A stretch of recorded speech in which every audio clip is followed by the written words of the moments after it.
오늘 산상수훈 8번째 시간인데요. 율법과 복음, 이 율법의 완성에 대해서 저희가 함께 말씀을 보려고 합니다. 예수님께서 그 팔복의 말씀을, 이 산상수훈의 말씀을 제자들에게 주셨을 때 제자들 가운데 부담감이 당연히 있었겠죠. 왜냐하면 그동안 구약적인 그 개념의 복을 생각했었고, 구약적인 하나님의 나라를 생각하고, 또 구약적인 율법과 제사법을 따라 생활하던 사람들인데, 예수님께서 제자들을 부르시고 그 굉장히 무겁고 부담스러운 말씀을, 그동안 생각하지 않았던 그 하나님의 복에 대해서 말씀해 주셨죠. 그래서 이런 제자들에게 완전히 복의 개념도 다르고요, 그리고 예수님을 따르고자 했을 때 궁극적으로 가장 귀한 복이 무슨 복이라 그랬습니까? 의를 위하여 핍박을 받는 자는 복이 있나니 천국이 저희 것입니다.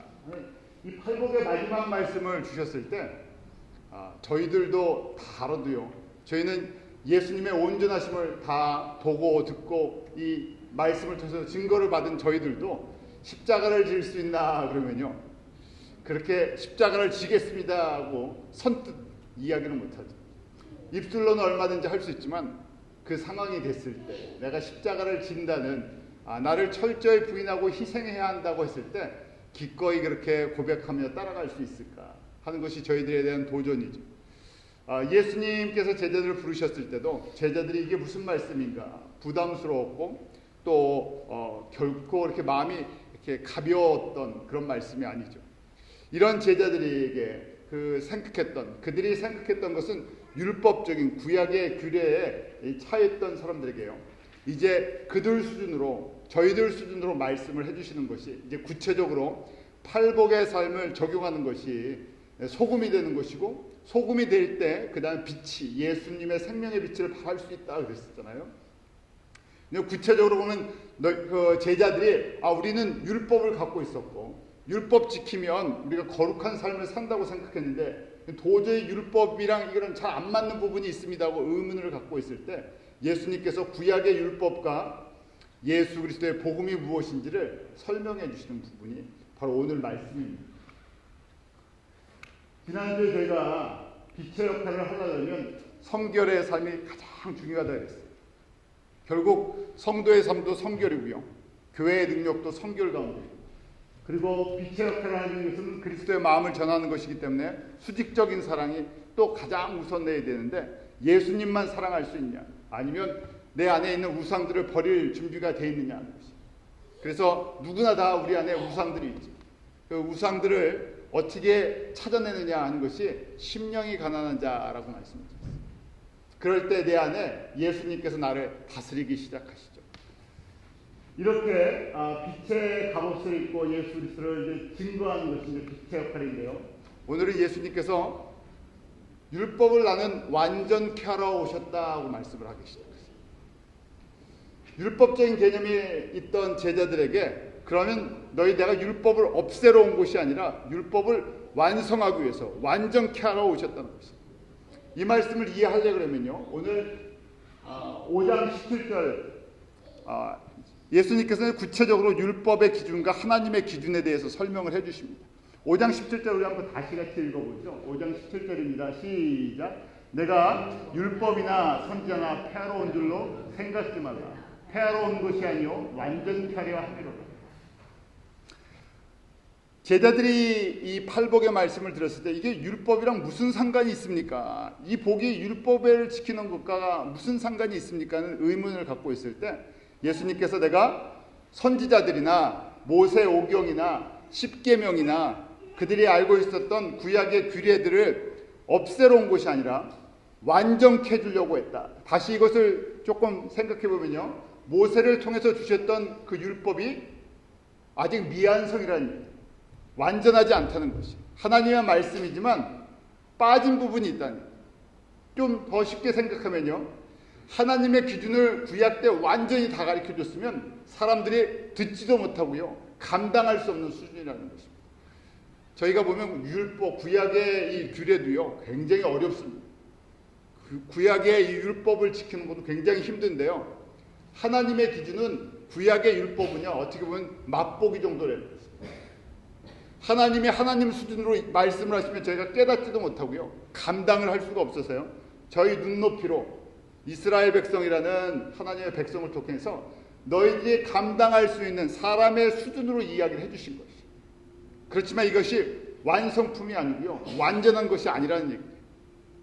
불완전하고요, 좀 작고요, 굉장히 작은 것이, 우리가 그래도 사람이 좀 지켜보려고 할 만한 것들이라는 것이에요.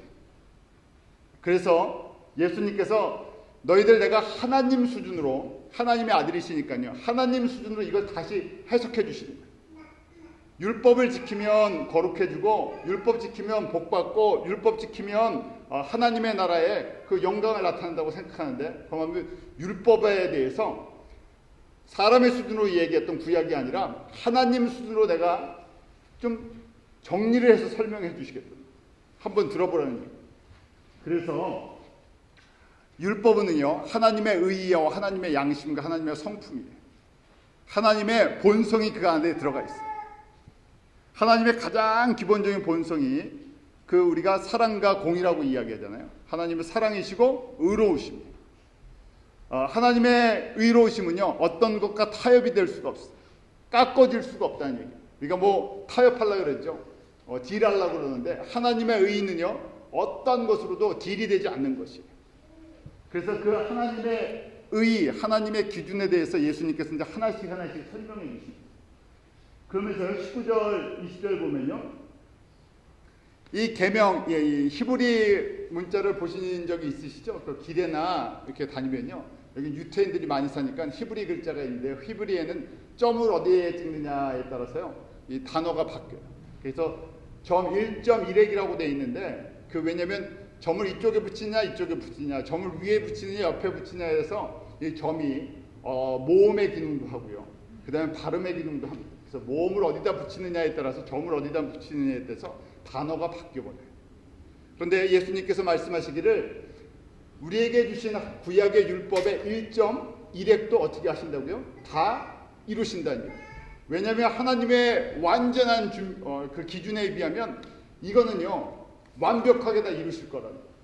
이것을 뛰어넘기 때문에, 하나님의 기준은 구약의 율법을 뛰어넘는 것이기 때문에, 그 불완전한 이거는, 이 정도는요, 완성하실 거라는 얘기예요. 그래서 저희가 성경의 말씀을 1.1핵도 바꿀 수도 없고요, 그리고 1.1핵도 반드시 하나님의 의를 나타내기 때문에, 하나님의 뜻을 나타내기 때문에 하나도 바뀌지 않죠. 그러면서 20절에 이렇게 도전을 주시죠. 제자들에게 너희들의 의의가 어떻게 된다고요? 서기관과 바리새인보다 더 낫지 않으면 어디 못 들어간다고요? 천국에 못 들어간다고. 그래서 저희가 그러면 바리새인과 서기관의 의의의 기준이 얼만큼 되나 하는 것이,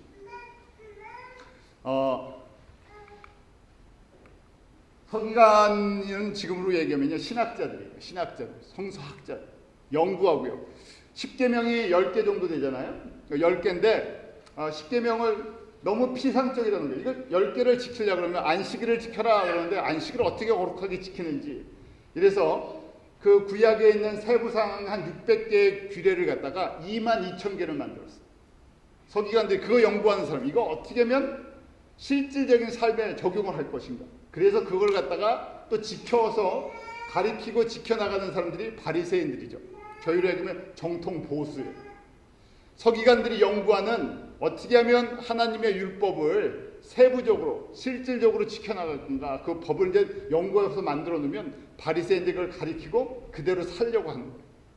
그래서 이제 안식일 규례를 보면요, 뭐 저희가 쉽게 말해서 1kg 정도 들면, 1kg를 만약에 예를 들면 1kg를 들면 노동이 되고, 그 밑으로 되면 노동이 아니다.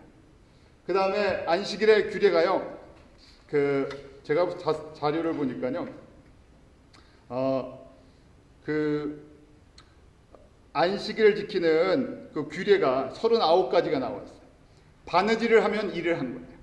실 2개를 갖고 꽈면요, 실 2개를 좀 실을 만들려고요. 이 실 2개를 꼬면 그건 일이에요. 2개를 풀어도 일이고요. 그리고 이제 현대식으로 그걸 번역한 걸 보니까요, 현대 랍비들이 유대인들을 이제 가리키는 안식일을 어떻게 지킬 건가? 안식일에 청소를 하면 괜찮아요. 청소를 하면 먼지를 이렇게 쓰는 건. 그런데 바닥에 타일을 닦으면 안 돼요. 왜냐면 타일을 닦으면 힘을 좀 써야 되잖아요. 먼지를 살살살살살살 이렇게 닦는 건 괜찮은데 힘을 줘서 그래서 타일은 닦으면 안 된다. 또 안식일에요. 불을 켜거나 불을 꺼도 안 되죠. 그러니까 이걸 갖다 전기로 요즘 바꿨어.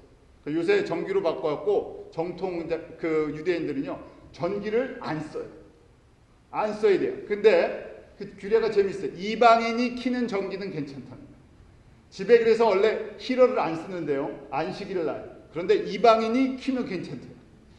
이방인이 꺼도 되고요. 그러니까 불 켜고 싶으면 누구 불러갖고 우리 집 불 좀 켜달라 그렇게 해야 되겠죠. 그리고 온도를 뭐 45도면 45도 이렇게 딱 맞춰놓고요. 그 이상 또 쓰면 안 돼요. 전기 드라이기를 쓰면 안 되고 그냥 손을 씻었으면요 말리면 되죠. 이런 식으로요. 아주 구체적으로 규례를 만들었어요. 생각해 보십시오. 안식일을 지켜라 하는 저희는 안식일을 지켜라 하는 건데 거기에 39개의 법을 만들고요. 또 거기에 세부 사항도 있겠죠. 그러니까요. 그걸 갖다가 연구하고 지키는 사람들이 누구라고요? 서기관과 바리새인. 이 사람들이 말만 하는 것이 아니라 바리새인들은요. 그렇게 서기관들이 연구를 해도 같이 그걸 갖다 행하는 사람들. 그러니까 회당도요. 이 사람들은 지금 정통법에 의하면 회당도 차를 타고 다니면 안 돼요. 주일날. 왜냐하면 노동을 해야 되니까. 그래서 걸어 다닐 수 있는 거예요. 걷는데도 또 뭐 저희 같이 하면 30분 이상 걸으면 노동이 되니까 땀이 나면 안 되니까 거리가 됩니다. 또 스트롤 요새 법으로는 스트롤러 아기들 스트롤러를 끄는데 이거 끌면 안 돼요. 유모차를 아스팔트에서 끌면 안 되고요. 모래밭에서나 이 흙바닥에서는 끌어도 된다. 이런 법을 만들었어요. 그래서 가만히 생각해 왜 이 말씀을 드리자면요. 우리가 22,000개의 법을 알고 지킬 수 있냐는 거예요. 유대인들도 잘 못 지키죠. 그러니까 정통파 유대인들이 이걸 갖다가 지켰던 거예요. 그 법을 만들어갖고 형식적이지만.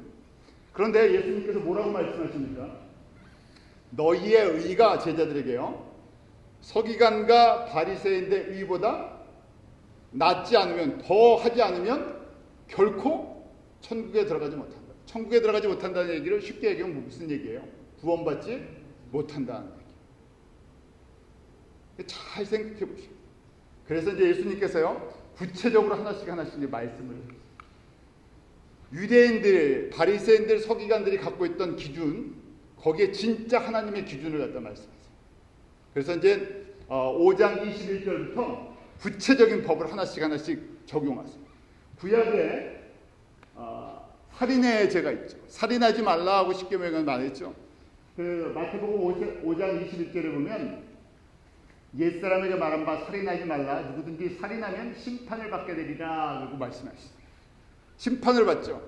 살인죄에 대해서 심판의 결국은요. 살인하면 죽게 되죠. 최종 심판은요. 죽게 돼 있어요. 죽는 거예요. 지옥 가는 것이죠. 그런데 하나님의 기준을 갖다가 이거는 너희들 수준으로 이해하지 못 알아들으니까 너희들 수준인데 이게 서기관과 바리새인들인데요. 그런데 하나님의 기준은 말씀해 주세요. 5장 22절을 우리 한번 같이 읽어볼까요? 시작. 나는 너희에게 이르노니 형제에게 노하는 자마다 심판을 받게 되고 형제를 대하여 나가라는 자는 공회에 갇히게 되고 미련한 놈이라 하는 자는 지옥불에 들어가게 됩니다. 예수님께서요 하나님의 기준을 저희에게 말씀해 주십니다. 구약의 법 서기관과 바리새인은 실질적으로 육체의 죽임을 육체로 사람을 죽였을 때 살인자라고 얘기해서요 심판을 받죠. 그런데 예수님께서요 하나님의 기준은 이렇다는 거예요. 형제에 대해서 어떻게 한다고요? 화를 한번 냈어요. 화를 내면 어떻게 된다고요? 심판을 받는다는 거예요. 살인죄에 똑같다는 얘기예요. 화 한번 냈는데 그러면요 화 안 내는 사람이 있습니까? 분 없는 사람이 있어요? 그럴 때마다 어떻게 한다고요? 나는 살인죄를 저지른 거예요. 그 다음에 형제에 대해서 뭐라고요? 라가라는 것이 이제 그 당시 아람 방언인데요. 우리로 얘기하면 뭐 바보, 그 다음에 조금 전에 하면 머리가 폈구나 너. 너 이렇게 한국말 그런 말 있잖아요. 뭐 머리가 폈다, 골폈다, 골통이다 하고 이야기해요. 그러면 뭐라고요? 그 말 한마디 하면요, 공회에 잡히게 된다는 거예요. 공회에 잡혀서요, 우리 같으면 공개 재판 받고요, 돌에 심하면 돌에 맞아 죽는 일을 당하는 것이요. 그 다음에 또 형제에 대해서 뭐라고요? 미련한 놈, you fool이라고 이제 영어로 보면 fool이라고 됐어요. 여기 뭐 미국에 you foolish 얘기할 때 너 바보 같구나, 한국말로 하면 너 바보니? 하고 이야기할 때 이제 답답하면요, 뭐 자녀한테 저도 그런 말 할 수 있잖아요. 너 바보니? 이것도 못 알아들어? 하고요. 그런데 바보니? 하고 이야기하면 뭐 어떻게 된다고요? 지옥이. 이게 하나님의 기준이라. 여기에 걸리지 않는 사람이 있습니까? 다 걸리죠. 그러니까 구약에 너희들 구약법을 준 거는 하나님의 법 중에서 기초적인 법이라는 거예요. 너희들 수준에. 육체적으로 살인하면 다 죽는 거 알고 있어. 그 정도 수준이라는 얘기예요. 그런데 하나님의 기준은요, 형제에 대해서 나가라, 화를 한번 내든지, 심한 얘기 한번 하든지, 그 다음에 바보라고 하는 소리 한번 하든지, 내 안에 있는, 쉽게 말해서 내 안에 있는 감정의 그 분이나 화나 독이 한번 탁 나가면요, 뭐 무슨 죄를 저질렀다고요? 살인죄라는 거죠. 심각성을 갖고 들어버려요. 두 번째요, 그래서 적용을 하시기를, 그래서 예물을 제단 앞에 두고 먼저 가서 형제 화목하게 하고, 제사를 지내는 것, 예물을 드리는 것, 이거보다 더 중요한 것이 형제랑 화목케 하라는, 이게 하나님의 기준이에요. 그러니까 화평케 하는 자는 복이 있는, 이 몇 번째 복이죠? 8복에 화평케 하는 자는 7번째, 의를 위해서 핍박을 받기 직전이죠. 화평케 하는 게 얼마나 힘들겠어요. 왜냐하면 거꾸로요, 저희는 화평케 하는 일보다 무슨 일을 더 많이 하는 거예요? 하나님의 기준으로 보면 쉬운 게요, 살인죄가 우리는 쉬워요. 우리는 끊임없이 살인을 하는 사람. 그런데 그러니 화평케 하려고 그러면요, 이게 지금 7번째가 됐잖아요. 의를 위하여 핍박을 받는 자 하니까요, 이게 완전히 내 안에 뭐가요? 화평케 하는 자 전 단계가 무슨 단계였죠? 마음이 청결한 자, 마음이 피오하다 그랬죠. 순전하다 그랬죠. 예수님의 마음으로 가득 찼다 그랬죠. 한 마음을 품었다는 거예요. 예수님의 마음을 품었으니까 참는 정도가 아니라 어떻게 되겠어요? 화가 날 일이 있고, 바보라고 소리칠 일이 있고요. 그 다음에 욕 한마디 해주고 싶고, 그럴 때 뭐가요? 예수님의 긍휼과 용서가 이 안에 들어있다. 그게 없으니까요, 이 단계가. 이게 내가 결국 화 한 번 낼 때마다 어디로 다시 돌아가요? 심령이 가난한 자로 돌아가요. 나는 이렇게 내가 신앙생활을 하고 열심히 섬겼는데 결국 나도 아직도 살인자의 수준에서 벗어나지 못했군요 하고 주님 앞에 서는 거예요. 그래서 주님께서 그때 그 부분을 또 만져주시죠. 자, 두 번째 예로 예수님께서요, 간음의 조건을 이야기했어요. 구약의 법에 의하면 간음하지 말라 그랬어요. 구약의 간음법은 또 육체적인 거죠. 그 육체적인 간음을 이야기했어요. 그 실질적인 간음이. 그런데 하나님의 기준을 5장 28절에 이렇게 말씀하세요. 우리 5장 28절 같이 읽습니다. 시작. 나는 너에게 이르노니 여자를 보고 음욕을 품는 자마다 마음이 간음하느니라. 무슨 말씀입니까? 여자를 보면서 좀 생각을 하면요, 조금 그런 생각을 하면, 여자만 그러니까 여자가 남자를 보면서 다른 생각을 하면, 그런데 생각을 안 하는 사람이 있습니까? 보니까요, 살아있는데 어떻게 눈에 들어오는데요, 내가 쫓아다닌 것도 아니고 보이는 걸 어떻게 하겠어요? 그러니까 우리 감정을 속일 수가 없고요, 이 마음의 중심을 보시죠. 하나님은 실질적인 일을 벌리지 않았어도 마음에 그런 생각이 살짝 스쳐 지나가도요, 너는 이미 간음했다는 거예요. 간음하면 어떻게 됩니까? 율법의 규례대로 돌에 맞아 죽어요. 저희는요, 수없이 돌에 맞아 죽을 일 뿐이 없어요. 수시로 끌려간 현장에서 잡힌 여인이 있었잖아요. 가늠하다 그 요한복음에 현장에서 잡힌 여인이 있어요. 그 여자만 가늠한 것이 아니라 서기관들과 바리새인의 법은 그 사람들이 가늠했죠. 그런데 예수님께서 그들의 의보다 더 좋지 않으면, 더 열심히 있지 않으면 천국에 못 들어간다, 그렇게 말씀하셨어요. 그래서 하나님이 원하시는 수준은 이 수준이라는 얘기예요. 그래서 뭐라고 말씀하십니까? 그러니까요, 29절, 30절 한번 같이 읽습니다. 시작. 만일 내 오른눈이 너로 실족해 하거든 떼어내어 버리라. 내 백체 중 하나가 없어지고 온몸이 지옥에 던지지 않는 것이 유익하며, 또한 만일 내 오른손이 너로 실족해 하거든 찍어내 버리라. 내 백체 중 하나가 없어지고 온몸이 지옥에 던지지 않는 것이 유익하며. 마음속에, 머릿속에 여자나 남자를 보면서 이상한 생각 한번 하면 그것이 뭐라고요? 결론은요, 지옥불에 떨어진다는 얘기예요. 그래서 그렇게 되는 걸 막기 위해서 어떻게 하라고요? 눈이 그걸 보면 어떻게 하라고요? 눈 빼버리라는 얘기예요. 그러니까 들어오세요. 그 다음에 손이 그런 짓을 하면 어떻게 해요? 손을 잘라버리라는 얘기예요. 손 잘라주고 눈 빠지는 게 어디 가는 것보다, 지옥 가는 것보다 낫다는 얘기예요. 그러면 저희한테 뭐가 남겠습니까? 다 잘라버려야 되겠죠. 이 말씀을 하시는 결론이 그렇습니다. 지킬 수가 없다는 얘기예요. 하나님의 의의 기준을 우리는 바리새인도 못 쫓아가. 솔직하게요, 저희가 바리새인도 못 쫓아가고요, 서기관도 못 쫓아가요. 그런데 서기관과 바리새인들 정도 갖고도 안 된다는 얘기예요. 하나님의 기준. 왜냐하면 하나님이 보시기에는, 야 수채 눈 빼버리고 손 자르고 그래도 천국 들어가는 게 낫지, 잘라버리라는 얘기죠. 그래서 저희가 다 잘리겠죠. 남는 게 뭐가 있겠습니까? 죽은 존재나 다름이 없죠. 다음에요, 또 이혼법이에요. 구체적으로 이제 예수님께서 말씀을 해주시는 거예요. 구약에 모세가 그 아내를 버리려고 이혼 증서를 써주라고 했어요. 사람들이 강팍해서요, 이혼하지 말아야 되는데 이혼을 하기 때문에 이건 여자를 보호하기 위해서 만들어준 것이에요. 함부로 이혼하지 말라고요. 그런데 사람들이 점점 욕심이 생겨갖고, 원래는 음행했을 때만 이혼을 해야 되는데요, 이 서기관들의 이제 법에 의하면 밥을 잘 못한다든지 남편을 불편하게 한다든지 그럼 다 이혼 사유가 됐어요. 왜냐하면 남자 위주로 이걸 법을 만들어버린 거예요. 자기들의 욕심을 채우기 위해서. 여자를 보호해주기 위한 것인데 이혼을 하고 나면 여자들이 아무것도 할 수가 없으니까요.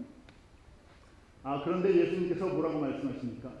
음행한 연고 없이 아내를 버리면 가늠한 거다. 또 그렇게 버린 여자에게 장가드는 것도 가늠한 거다 하고 말씀하세요. 결국 이 구약의 이혼법을 또 뛰어넘죠. 맹세에 대한 말씀을 또 하세요. 구약에서는 5장 33절에 맹세를 하지 말고 맹세한 것은 주께 지키라 그랬어요. 맹세한 것은. 그런데 예수님께서는요, 첫 번째는 하늘로도 하지 말라 그랬어요. 하나님의 보좌가 있는 것이고요. 땅으로도 하지 말라. 하나님의 발등상, 이 발 거치는 것 같은데. 예루살렘으로도 하지 말라. 하나님의 큰 도성이고요. 자기 이름으로도 하지 말고요. 왜냐하면 우리에게 맹세를 하고 지킬 능력이 없기 때문에 그렇죠. 왜냐하면 사람은요, 오늘 말해놓고요, 내가 다음 날을 알 수가 없는 사람들. 우리가 생명의 주인도 아니고요, 세상을 움직이는 사람들이 아니니까. 오늘 우리가 맹세하고 내일 하나님께서 우리 데려가시면요, 맹세한 게 헛맹세가 됐죠. 어디로 뭘 맹세를 해도 맹세를 할 수가 없어요. 지킬 수가 없다는 거예요.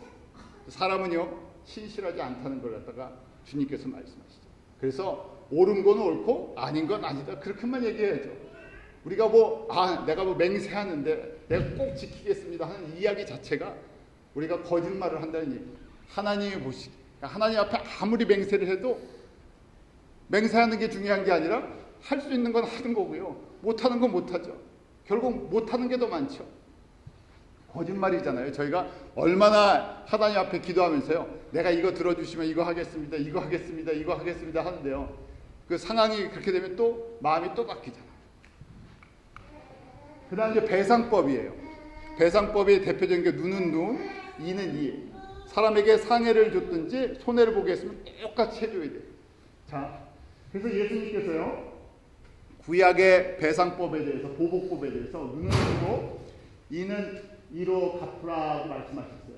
그런데 예수님께서 마태복음 5장 39절부터 42절에 보면 이게 하나님의 기준이에요.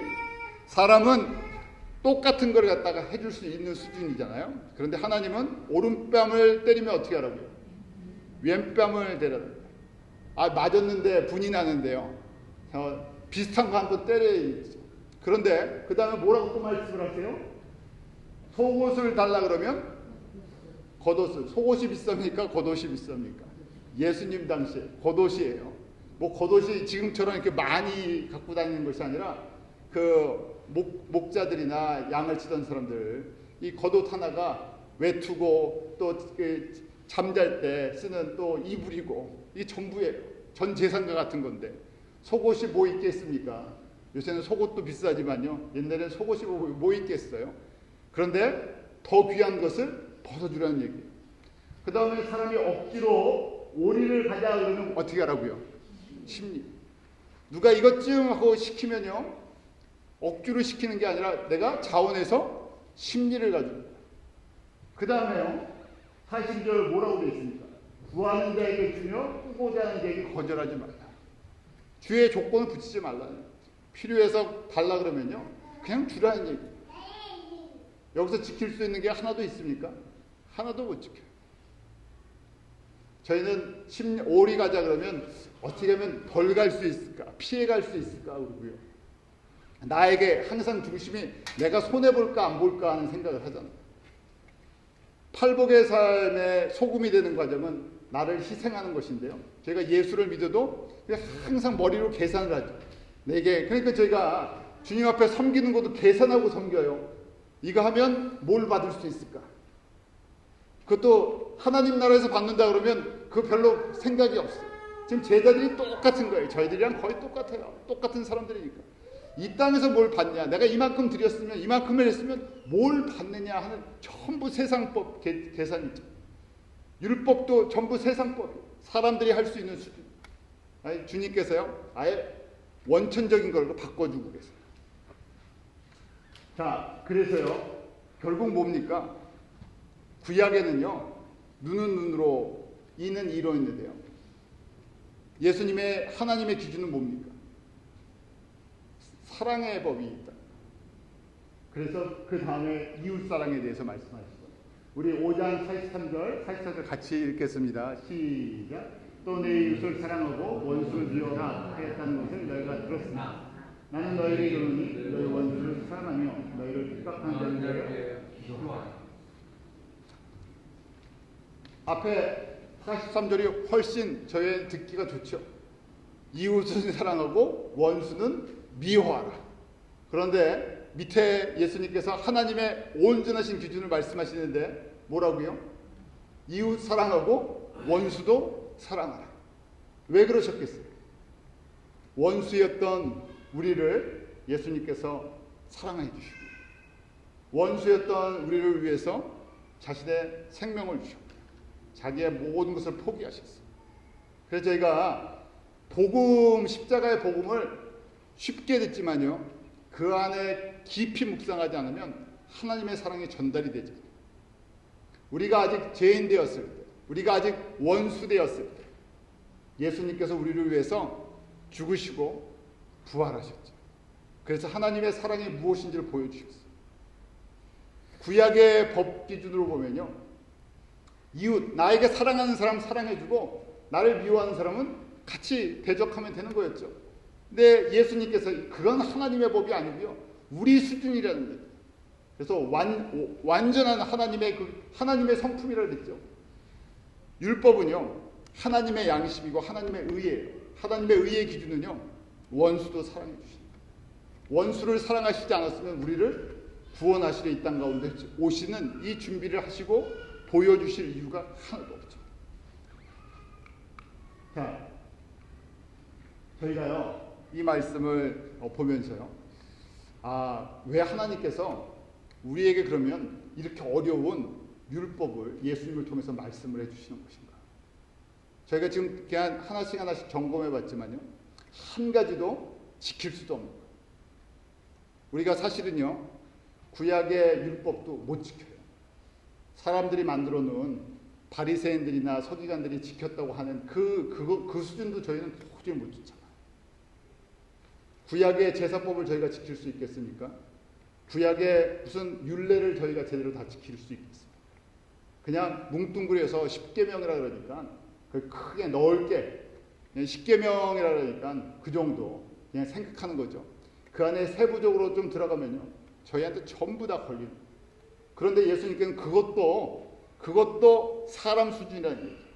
그것도 불완전한 수준이니까요 예수님께서 제자들한테 이렇게 말씀해 주셨죠. 그러면요 저희가 이제 율법의 기능을 한번 생각을 해야 되는데, 그럼 율법을 왜 주셨냐? 왜 이렇게 힘들게 예수님께서 하나님의 기준을 우리에게 이렇게 말씀하시냐? 첫 번째는요, 사람이 율법을 어떻게 한다고요? 온전히 지킬 수 없는 것 좀 깨달다. 저희가 결국은요 이걸 가만히 생각하면 신앙에 열심히 있든 신앙의 법을 우리가 잘 지키든 그거 자체로 구원받을 수 있는 사람이 아무도 없다. 그 자체는 저희가 주일 성수를 하고 헌금을 하고 봉사를 하고 뭘 아무리 많이 해도 그 자체로는 우리가 구원의 조건에 필수 조건이죠. 필수 조건이 될 수가 없다. 다시요 우리 수준으로는 그거 없고 이제 사람을 모르니까요 신앙을 평가를 해요. 그렇지만 그 신앙을 평가하는 것 자체가 인간적인 수준에 불과하다는 거예요. 그것도 없으면 기준을 아예 삼을 게 없으니까. 그러는데 결국 하나님의 이 율법의 기준으로 봤을 때는 다 부족한 사람들. 네. 결국 우리가 평가하는 역할을 받은 것이 아니라는 것을 보게 되죠. 왜냐하면 똑같은 사람들입니다. 구약의 이 예수님 당시에 바리새인들이나 서기관들이 실패했던 이유가 그거였죠. 자신들의 기준을 보면요 자신도 완벽했어요. 바울도 그랬잖아요. 사도 바울도 자신의 기준으로 봤을 때는, 율법의 기준으로 봤을 때는 누구보다도 율법을 잘 지켰어요. 거의 퍼펙트하게 지켰어요.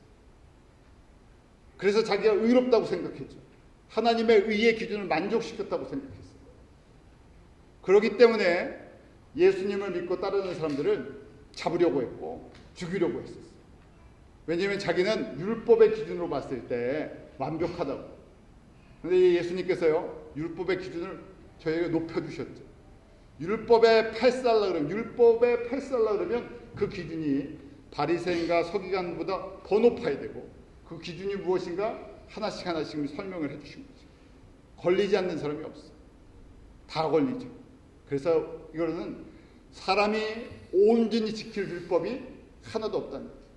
그래서 두 번째, 그럴 때 그러면 율법의 행위로 뭘 할 수가 없다고요? 하나님의 의를 이룰 수가 없다는 얘기예요. 다시요, 하나님의 의를 이루지 못한다. 이 얘기는 뭐냐? 율법의 행위로는 뭘 얻지 못한다고요? 구원을 얻지 못한다는 얘기예요. 율법의 행위를 아무리 해도 어디에 들어가지 못한다고요? 천국에 못 들어간다. 그럼 율법 다 필요 없는 것입니까? 아니라는 얘기죠. 오늘 율법을 주시는 이유가 있죠. 우리 한번 로마서 3장 20절 말씀 우리 한번 같이 읽겠습니다. 시작. 그러므로 율법의 행위로 그의 앞에 의롭다 하심을 얻을 죄가 없나니 율법으로는 죄를 깨달음이니라. 율법으로는 뭘 한다고요? 죄를 깨닫는다. 누구 죄를? 나의 죄를 깨닫는다. 내가 어떤 사람이라고? 내가 살인자고, 내가 간음한 사람, 내가 돌에 맞아 죽을 사람, 내가 심판받을 사람, 내가 어디 들어간다고요? 지옥불에 들어갈 사람. 그러니까 율법의 그 기능이에요. 그래서 저희가 율법을 볼 때마다 십자가 앞에 어떻게 되겠습니까? 엎드려질 수밖에 없죠. 그러니까 율법이 결국은요, 율법을 잘 지킨다는 얘기가 아니라 율법 앞에서 내가 깨지는 거예요. 나의 의의 기준이 나의 열심이 다 깨지고요. 내가 누구라고요? 내가 죄인입니다. 바울이 그래서 내가 죄인 중에 괴수라고 고백하죠. 저희들 중에서 아무리 신앙의 열심을 갖고 있어도 바울의 신앙의 열심을 따라갈 사람이 어디 있겠어요? 그가 예수님을 만나기 전이나 예수님을 만난 이후나 도저히 따라갈 수 없어요. 그런데도 바울이 고백하는 것, 바로 첫 번째, 팔복의 첫 번째 단계죠. 예수님께서 하나님의 의의 기준을 이렇게 말씀해 주신 이유가 있어요. 왜냐하면 우리가 갖고 있는 신앙의 열심, 종교적인 열심을 갖고는 누구를 기쁘시게 할 수 없다. 하나님을 기쁘시게 할 수 없다. 물론 저희 가운데 필요하죠. 그렇지만 그 자체로는요, 하나님을 기쁘시게 할 수도 없고요. 그 자체로 우리의 신앙의 어떻게 보면 평가에 뭐 종교적인 열심이나 그 사람의 열심의 수준은 평가는 할 수 있지만요, 구원이랑은 상관이 없는 겁니다. 그래서 가장 중요한 것, 팔복의 첫 번째, 팔복을 저희들에게 설명해 주시고 있어요. 심령의 가난은 너희가 죄인인데 구약의 법을 주신 이유는요, 우리로 너가 죄인이라는 것. 내가 무슨 죄를 저질렀습니까? 나는 살인죄도, 간음죄도, 도적질도, 또 그 부자 청년의 고백처럼요. 부자 청년이 예수님을 따라와서 어떻게 하면 영생을 얻습니까? 했을 때 구약의 율법을 지켰냐 했더니 다 지켰다 그러죠. 그랬을 때 예수님께서 너의 가난한 자를 위해서 너의 재산을 다 팔고 오라니까 재산이 많으니까요, 근심돼서 돌아갔어요. 뭘 못 지키는 거예요? 마음속에 하나님보다 더 살아가는 것이 있는 건데요. 예, 그거 못 내려놓는 거죠. 마찬가지. 그러니까 다시요, 율법의 기준으로 보면 완벽한 사람이 아무도 없어서요, 나의 연약함을 보고 깨닫는 것이죠. 은혜는요, 다른 거에서부터 시작되는 것이 아니라 우리가 처음에는 세상에 받았던 축복이나 기적이나 표적이나 이런 거 보면서요, 은혜 받죠. 그렇지만 이제 가면 갈수록 그 진짜 복을 받기 위해서는, 예수님의 진짜 복을 받기 위해서는 그 예수님 앞에 내가 아무 존재도 아니라는, 죽을 수밖에 없는 존재라는, 심판받을 수밖에 없고요, 그 다음에 지옥불에 떨어질 존재라는 걸 깨닫는 것이죠.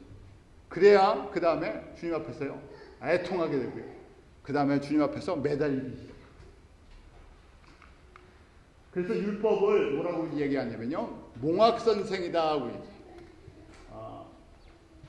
갈라디아서 3장 22절부터 우리 24절 한번 같이 읽겠습니다. 시작. 그러나 성경의 모든 것을 주 아래 가두었으니 이는 예수 그리스도를 믿음으로 말미암는 약속을 믿는 자에게 주려 합니다. 믿음이 오기 전에 우리가 율법 아래 매인 바 되고 계시된 믿음의 때까지 갇혔습니다. 이같이 율법이 우리를 그리스도에게로 인도하는 몽학선생이 되어 우리로 하여금 믿음으로 말미암아 의롭다함을 얻게 하려 합니다. 무슨 얘기냐면요, 율법의 기능이 뭐냐면 우리를 갖다가 어디에 가둬둔다고요? 너희들은 죄 아래에 사는 존재라는 것. 마치 율법이요, 저희를 감옥에 가둬놓은 것처럼 그렇게 만들어놨다. 율법 아래에 있는 자는 다 심판 아래에 있다고 말씀드렸어요. 그러니까 율법이 우리를 자유케 해주는 것이 아니고요, 율법을 지켜서 우리가 천국에 가는 그 복을 받는 것이 아니고, 진짜 영적인 복을 받는 것이 아니라요, 율법을 지키는 사람들은 다 율법 아래에 놓여 있는 것인데요, 결국 뭐냐면 다 심판 아래에 있다. 감옥에 있는 사람들 한번 생각해 보십시오. 감옥에 있으면 무슨 생각하겠습니까? 내가 언제 풀려날 것인가? 어떻게 하면 풀려나갈 수 있을까? 어떻게 하면 자유를 얻을 수 있을까? 저희가 죄 아래에 있어서요, 죄의 권세를 깨뜨릴 아무 힘이 없다는 얘기입니다.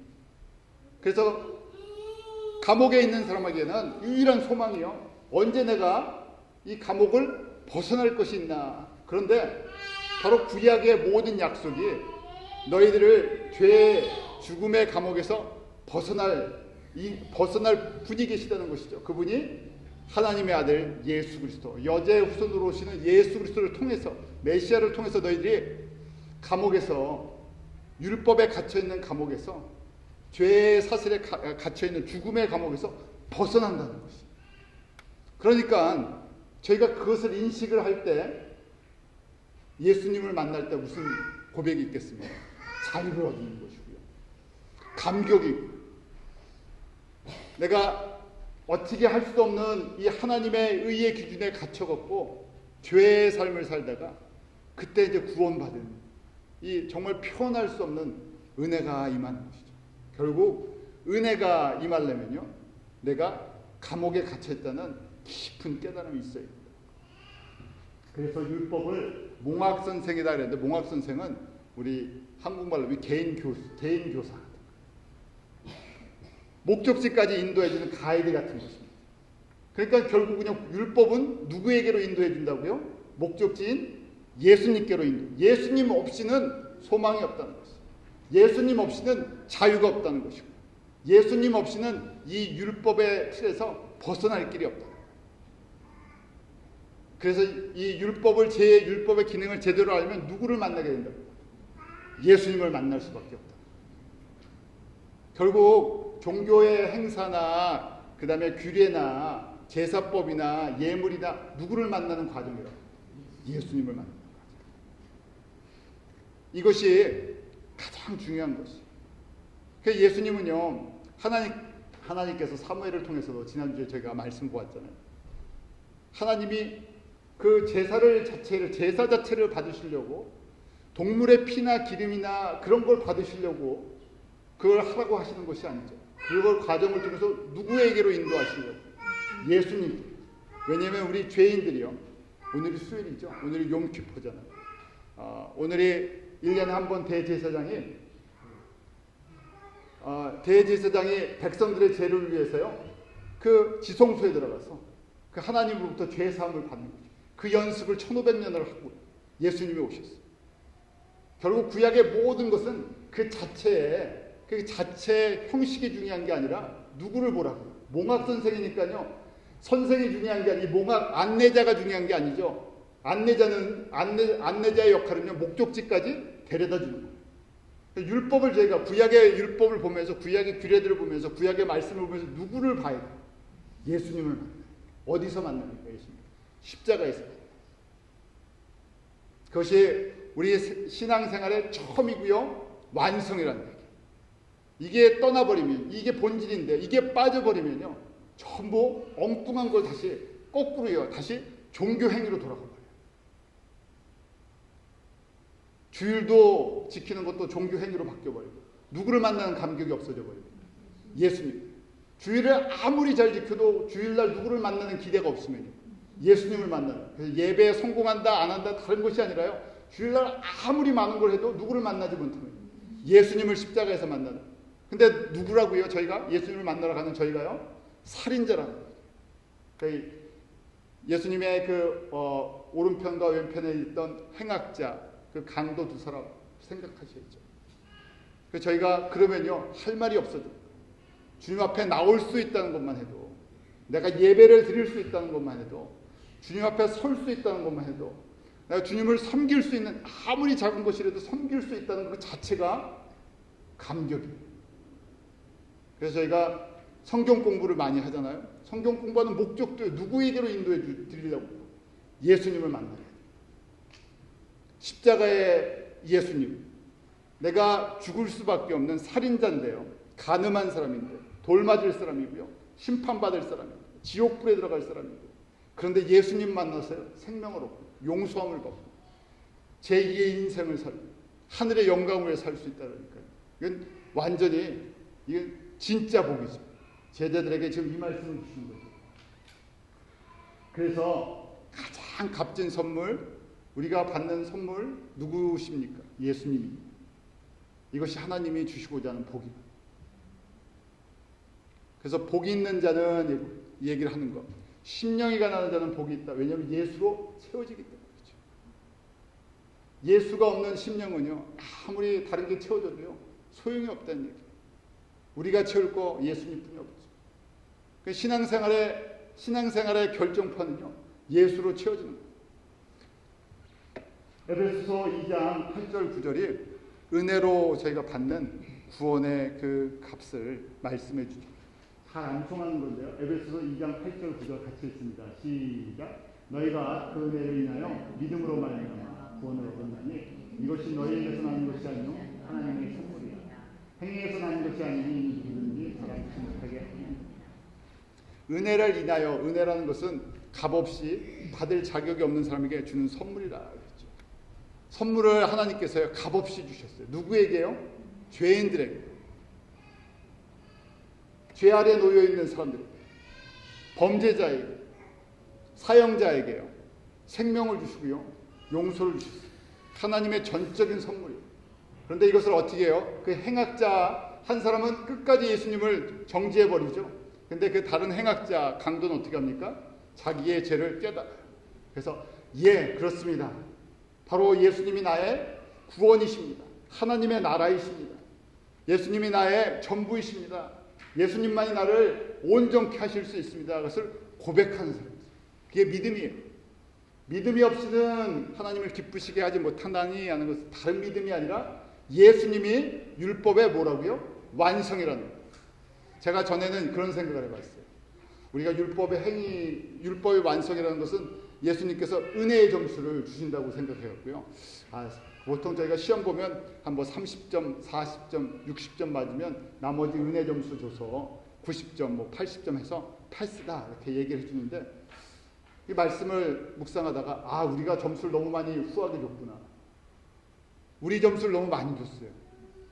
우리가 30점짜리, 40점짜리, 60점 이 정도 받아갖고 페일을 하는 게 아니라요. 0.1도 우리는 율법 외로요 점수를 없는 사람이죠. 99.9% 주님께서 99.999% 다 예수님께서 덮어주시는 은혜죠. 우리의 열심과 우리의 노력은 0.0001% 사람마다 차이가 있는 거예요. 그러니까요 우리가 하는 노력이 얼마나 우스운가 하는 것이죠. 물론 하나님께서 그걸 귀하게 보시죠. 그렇지만 하나님의 의와 하나님의 사랑과 하나님의 용서의 수준으로 보면요 우리는 0.0000 하고 점이나 하나 붙는 그 정도. 이걸 깨달으면 어떻게 되겠습니까? 99.999% 뭐라고요? 전적인 은혜죠. 사실은 100% 하나님의 은혜. 우리가 그래도 거기다 점수를 조금 붙여주려고 했는데 30점짜리 인생도 아니고요. 40점짜리 인생도 아니고 우리가 하나님 앞에서 점수를 매길 수도 없는 사람이죠. 왜냐하면 한 가지만 걸리는 것이 아니라 야고보서에 보면요. 야고보서 2장 10절 말씀인데요. 2장 10절 11절 말씀 우리 한번 같이 읽겠습니다. 시작. 누구든지 온 율법을 지키다가 그 하나에 거치면 모두 범한 자가 되느니 간음하지 말라 하시니가 또한 살인하지 말라 하셨은즉 내가 비록 간음하지 아니하였어도 살인하면 율법을 범한 자가 된다. 왜 0.000%도 안 된다 그러면요 100가지를 지키다가 한 가지를 어기면 그 한 가지 때문에 죽는다는 얘기예요. 지옥에 간다는 얘기예요. 22,000개 중에서 2만 개라고 하면요 19,999개를 지키다가 한 개를 어기면요 지옥이라는 얘기예요. 그러니까 이걸 알고 나서요 야고보서가 너희가 자랑할 게 있냐? 살인하지 않았다고? 간음하지 않았다고? 하나님의 기준을 봐서 그러니까 무슨 얘기예요? 할 말이 없죠. 다 똑같은 것입니다. 결국 저희에게 주시는 하나님의 은혜는요 저희의 0.000 노력도 들어갈 수 없는 것이. 우리가 예수님을 믿고 섬기는 것도요. 참 어떻게 보면요. 하나님의 이 기준으로 보면요. 참 보잘것없어요. 그러니까 저희는 이런 구조를 갖고 있죠. 저희가 갖고 있는 것이 아니라 예수님의 12명의 제자들이 그런 생각을 갖고 질문을 한 거예요. 예수님께서 아시고요. 너희들이 자랑할 게 뭐가 있냐 하면서요. 하나님의 기준 한번 쫙 설명해 주시고 그래서 이걸 깨달은 바울이나 야고보나 주의 제자들이 주님 앞에서 마지막에 자기의 삶을 다 드려도 우리는 할 말이 없습니다. 에베소서 2장 8절 9절 말씀처럼 그 은혜를 인하여 믿음으로 말미암아 그 은혜를 인하여 믿음으로 말미암아 얻은 구원이죠. 선물을 주신 분이 중요하죠. 100%짜리 선물을 주셨어요. 그래서 이게 복음이에요. 복음은 다른 것이 아니라 율법의 기준으로 살인자, 간음자, 죽을 수밖에 없는 저희들이잖아요. 살 길이 없어요. 다른 방법이 없어요. 그런데 예수님께서 이런 은혜를 주시려고 찾아와 주셨어요. 이게 하나님이 주시고자 하는 복의 본질이죠. 이걸 잃어버리고요. 다른 복을 받으면요, 그 주님께서 답답해 하시는 거예요. 그래서 신약의 복은 바로 예수 그리스도가 우리의 복의 근원이시고 전부가 되어버리셨어요. 예수님을 얻은 사람들이요, 기꺼이 이 예수님의 이 사랑의 깊이와 넓이를 깨달은 사람들이 아무것도 없어도요, 자기의 생명을 기꺼이 드리면서요, 예수 그리스도의 복음을 드렸죠. 그때 빛이 나왔어요. 예수 그리스도의 빛이 그때 로마의 세계에 퍼지기 시작했어요. 소수의 사람들이, 많은 사람들이 아니었잖아요. 대단한 교회들이 아니고요. 그런데 그렇게 생명을 다 드려도요, 소금이 돼도 그들이 억울해한 것이 아니라 찬송을 하면서, 죽어가면서요, 찬송을 하면서 걸어가는 그 사람들을 통해서 예수의 빛이요, 로마의 제국을 덮기 시작했죠. 지금도 마찬가지입니다. 주님은 그러한 복을 추구하는 사람들을 찾고 계시고, 그것이 제자의 삶이죠.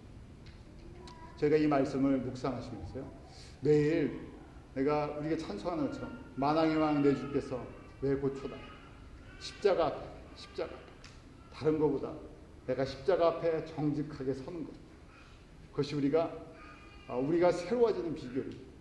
기도하기를 성령님께서 내가 십자가 앞에서 예수님을 매일 만날 수 있다. 그러면 변하세요 하고 이야기할 필요가 없죠. 십자가의 예수 그리스도를 내가 인격적으로 매일 만난다고 생각하면요, 겸손해지세요, 주님을 열심히 섬기세요, 이런 말이 다 필요가 없죠. 내가 누구인지를 정확하게 보는 것. 그래서 제가 말씀을 묵상할 때마다, 기도할 때마다 내가 누구인지, 주님 앞에서 주님이 누구신지, 우리의 모든 삶은 몽학선생처럼 누구에게로 우리를 초점을 맞춰주는 거예요? 예수님께. 이런 은혜가 저와 또 우리 성도들 모두에게 있기로 기도하겠습니다. 하나님 아버지, 십자가, 우리가 그 십자가를 볼 때마다 그것이 그냥 하나님의 구원의 길이 아니라 하나님께서 하나님의 사랑을 저희 가운데 베푸신 우리 가장 큰 영광의 길이요, 가장 복된 길인 것을 믿음으로 보게 하시고, 그 십자가에서 매일 예수님을 만나게 해 주시옵소서. 헛된 것을 내려놓게 하시고 하나님의 말씀으로 나를 정확히 보게 하여 주셔서 우리가 하는 모든 것으로도 하나님의 의의 기준을 만족시켜 드릴 수도 없고, 우리의 행위로, 우리의 열심으로, 우리의 노력으로 하나님을 기쁘시게 해드릴 수 없다는 것을 깨닫게 해주셔서 예수 그리스도가 없는, 예수 그리스도 없이는 도저히 살 수 없는 우리의 연약함을 고백할 때마다 우리에게 생명을 주시고 풍성해 주시고 용서하시되 우리의 모든 것을 한 번에 단번에 용서하신 그 주님의 사랑 앞에, 십자가 앞에 무릎을 꿇게 하시고 십자가의 예수 그리스도 저희들 충만케 되게 해주셔서 우리가 의지하는 것도, 우리가 자랑하는 것도, 우리가 바라보는 것도 예수 그리스도만 위에서 살아가는 복된 성도, 또 복된 지체들 되도록 축복하여 주시옵소서. 예수님의 이름으로 기도드리옵나이다.